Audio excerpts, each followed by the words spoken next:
那前卫生署长杨志良在替郭台铭助选的时，伊是讲，即马咱台湾家庭暴力的案件遮济，拢是因为无才调去受理蔡英文甲陈建仁，才会去拍搁较弱势的人，这话是引起争议。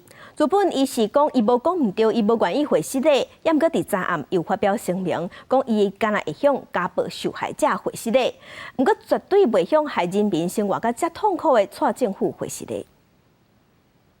为什么家暴？不准啊！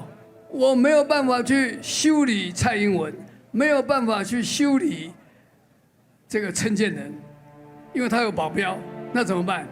就去修理比我更弱的人。前卫生署长杨志良接受邀请，担任宣布要独立参选总统的郭台铭治国成员。不过，伊做到时阵的言论引起各界讨论。行政院长陈建仁也讲谈话批评，对于受害者的伤痛完全没有办法了解，而且他还鼓励这个暴力，这是我们所不能容忍的，我们都感到相当的遗憾。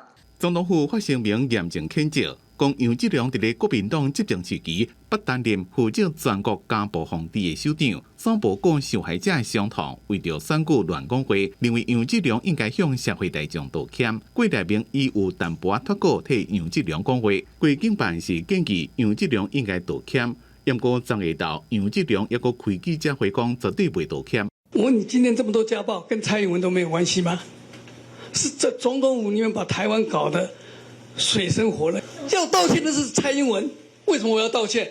我一个老百姓不能讲话吗？是不是民主国家？我说这些话，你总统要我道歉，我就是不道歉，你要怎么办？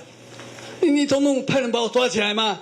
不过到昨暗9点多，杨志良透过声明讲，对经历过家暴的朋友，因为伊的家暴讲法引起无欢喜的心情，感到抱歉。但是对蔡政府造成人民锥心毁裂、痛苦万分，伊绝对袂道歉。对杨志良家暴的讲法，立宪基金会指出，家暴的问题是社会议题，牵涉到真侪复杂的层面，希望政治人物应该提出实际的解决方法，毋是伫选举时阵提出互相对骂。